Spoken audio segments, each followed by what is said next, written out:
Hello everyone, my name is Anand and this is our last presentation for today.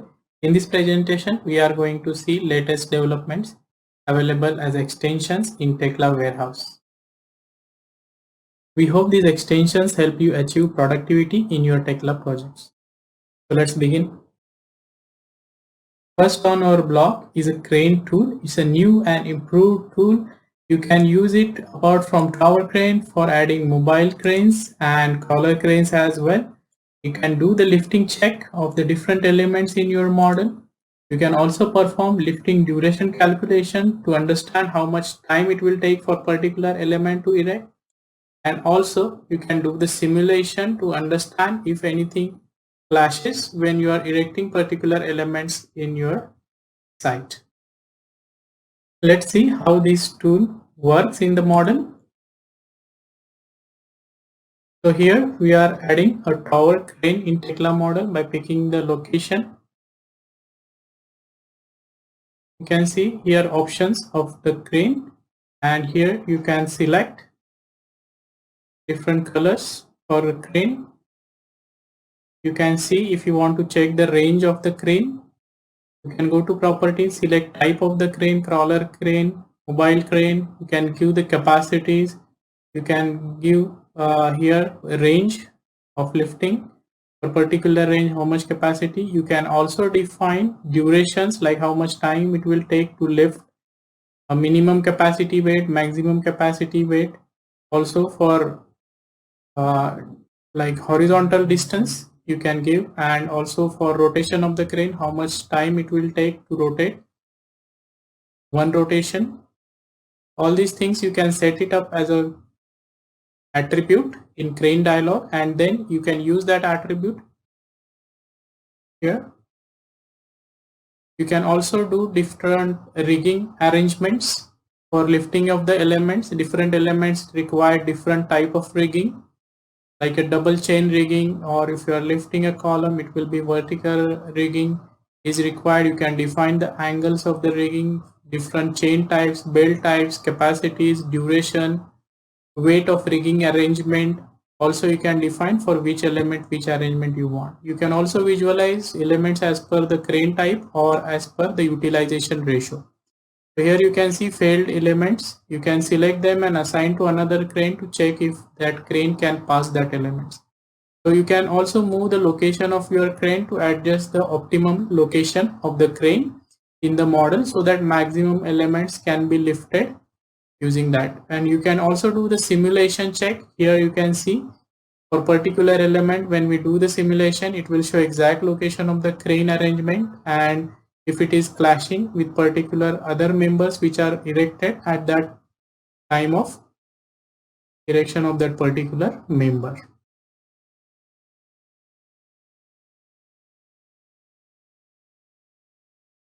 Next tool is NC-COG marking tool. This tool will help you to create COG marks, hard stamp or crosshair using custom settings on NC files of beams. So here in the model we have different beams. We can use this NC-COG tool and create these NC files using different customized settings.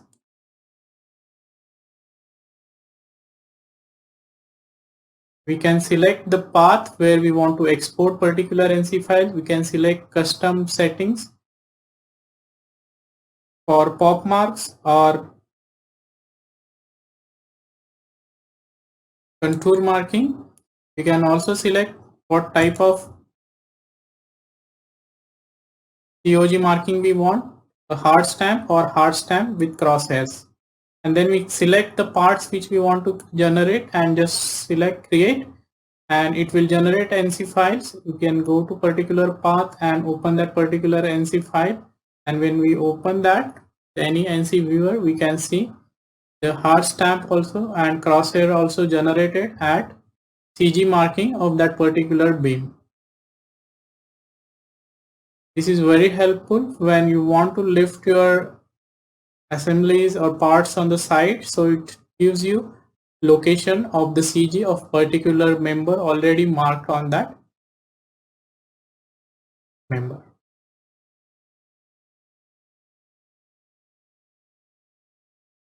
Next tool is coordinate marking tool. This is tool for drawings. You can add coordinate mark at any location in the drawing. It uses base point, so you will get base point coordinate and also the coordinates of any point you marked as per the base point calculation. You can also customize prefix, postfix for that coordinate mark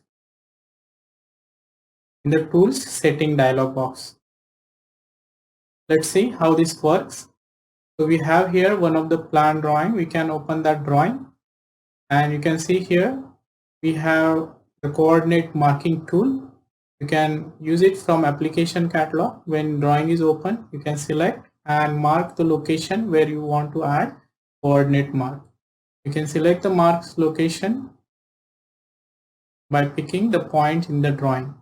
So you can pick any point, maybe a corner of footing you want to show the coordinate, or if any curve footing is there, you want to show the coordinate of curve point.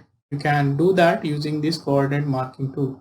You can see here we can show both here with the different coordinates like X, Y, Z. Both points we are showing here. We can select the field arrow option. You can select prefix as well as postfix for those coordinates. So we'll just add some postfix here. So for X coordinate different postfix, Y different postfix, and Z coordinate we can give different postfix. You can also select here. You can see that if you don't want to show particular coordinate, you can just turn it off, the creation of that coordinate. So I just want to say X, show X and Y. I can just show X and Y, or only Z coordinate. We can display only Z coordinate here. You can also make it a single line option with different separator. We can add a separator here like semicolon, and it will separate out the 3 different coordinates, or we can use a multi-line option to show it in multi-line all 3 coordinates. We can also change the units of these coordinates. We can have imperial or metric units, and with different unit settings we can use. Next is a base point list tool. We can use this tool for exporting base point list for different TC-zip exports from Tekla structures. TC-zip exports are used in different type of interoperability, maybe with Aviva software or Revit software or any different softwares. When we want to export TC-zip file, so it is very important to know the base points are set correctly for these different models exported from Tekla structures. So this tool will help you generate the list of base points from the folder where all TC-zip files are exported. So in this tool, let's see, we have this simple interface here. We have one folder where we have exported these 3 TC-zip files for different models, and we can just browse to this using browse button and browse dialog of Windows, or we can just copy the path of that particular folder and put it in this file dialog and just click get. So you can see here all 3 models with their X, Y, and Z coordinate for base point are generated. And if you want to export this, you can just export using this button, and it will generate a CSV file in the same folder. And when you open the CSV file, you will find the same data with different model names along with their XYZ coordinate for base point. So this will help us for checking models have set up correct base point for export or not. Next tool is select similar tool. We released this tool previously, and it is an easy way to select similar objects in the model. And you select a model object and you define the criteria which properties to compare, and you can just select all the similar objects which are matching the selected criteria different properties. So here in the model we have defined, we want to select the parts and which properties we have chosen here. We select one part and click select. It will select all the parts in the model which match our chosen part. So there are updates to select similar this year. Now custom attributes are saved. When you add any custom property, it is saved for further usage. Also, you can edit that custom attribute property which you have added. And all component report attributes are now available for comparison in Select Similar tool. Next is a list manager tool. It's a very efficient way to manage reports, track model changes for different lists of objects in the model, and handle the revisions for reports of these different lists. So here in the model, we'll start this tool from application component catalog called list manager. When we open this tool, we have these three parts here in this tool. So we need to first create the lists here. Lists of object you can create using the different types like filter, drawing, or selected objects. Let's say create with filter. We want to create the list of beams here. So I'll use steel beams filter here, and we'll choose the object type as parts only. We'll turn off other object types to coming in our list. So we'll create a list of parts using filter of steel beams. You can see here this list is created. When we select, we can see the objects in this middle part. Then let's say another list we will create for columns similarly. So we'll give the names for that list as column, and we'll select the filter for steel columns, and we'll keep object type as parts only. And you can see here columns list is created. It will list all the column parts here. And beams list, let's say we add some reports we want to generate for beams. So we'll select different types of reports that we want to generate. We can add multiple reports here for particular list. Let's say for beams we have 3-4 different types of reports we want to create. So all those reports can be added here.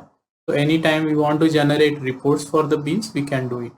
Similarly, for columns, we have some different types of reports we want to generate. We can add those reports in this window. So here I am selecting these different reports we want to generate for columns. So you can see here these reports are available. Let's generate these reports for beams. We click the reports button, and this will generate these revision 0 reports for these beams. So you can see the nomenclature. You can identify which revision. And you can see here particular weight is 8267 kgs for this particular list of beams. So let's say if we revise this model, let's say we delete these particular beams here. I'll delete these 3 beams from this model. And now here in our list manager, we can refresh and we can check these lists are updated with the changes. So you can see here the changes are there in this list, and when we see the middle portion here, it will list the changes. So this beam is deleted, these 2 beams are deleted. So these 3 beams are removed from this original list. Let's say we want to revise or we want to number this, we can do the numbering here if we want. And if we want a revision, say we have revised the list, so we'll give revision 1, and let's generate the reports again. This will generate the revision 1 reports for the beams. Now if we open this report, you can see the weight of the beams has been reduced because we have deleted 3 beams. So we have latest reports with the revision number for us available here. So this is very easy to track model changes and generate revised reports and issue them from this tool. Next is the rebar nesting tool. This tool helps us to create optimized rebars, automatically calculate the optimum length according to the stock lengths available. Also, rebar quantity is optimized material usage. It reduces wastage during the cutting of the rebars because it matches different rebars and cut it from the same stock lengths to reduce the scrap. And it also exports to the CSV format. So we have that data and we can feed it to the machine later to cut the rebars very efficiently. So here in the model, when we have this rebar nesting tool, we can just create different rebar selection groups using selection filter. We can name them and create that selection filter, and you can use this get rebars button to get all the rebars available in that selection criteria. And we just run this optimization algorithm and it will give us optimized lengths, cutting lengths you can see here, and which stock length will have which number. It will also list there, and we can export it to CSV. You can see here this CSV format contains the rebar cutting list according to their marks and lengths, and it also shows how much is the scrap for that particular rebar cutting list. So it reduces the scraps when it optimizes the rebar cutting. There are updates this year to rebar nesting. We have added reusable length as well. So the particular length is scrap or reusable. We can decide depending upon the option we can set for standard stock length, scrap length, and reusable length. So accordingly, it will categorize these lengths into either reusable or scrap. These settings are stored in the model folder, rebar nesting folder, and imperial units are also implemented this year. So you can use the rebar nesting tool for imperial projects as well. Let's see these updates in the model. So here in the model, we have rebar nesting tool. So we create a nesting group for all the objects. In the setting, you can find here stock lengths, standard stock length, as well as stock length for each of the grade here, and also maximum scrap length value. So you can define here, you can delete all these lengths available, and then you can define the standard stock length value and maximum scrap length value, and you can regenerate it for all the grades available in the model, all the grades and size of the diameter of the rebar. And then you can manually also change for each of different grade. So here let's get all the rebars and generate optimization list, nesting list for rebars, and you can see in that list you will find that reusable length is also there, or leftover pieces and scraps are segregated in that list. So we can open that list here in CSV format from the exported folder, and let's check how the output is there in CSV format. Previously we were listing only scrap lengths, but now instead of scrap we are segregating it to reusable length or leftover pieces and scrap length.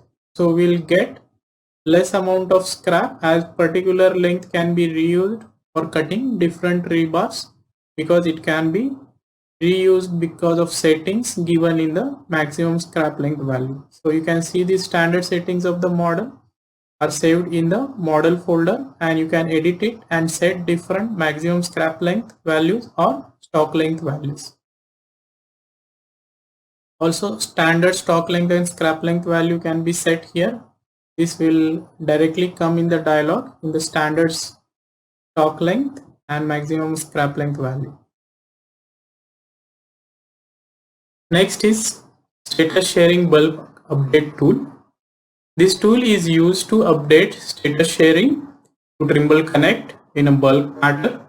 So if we have like many members in the model and we want to update the status, and we want to use Excel for updating status, we can do that in Excel, and this tool will update all the status in the Trimble Connect project using this Excel file.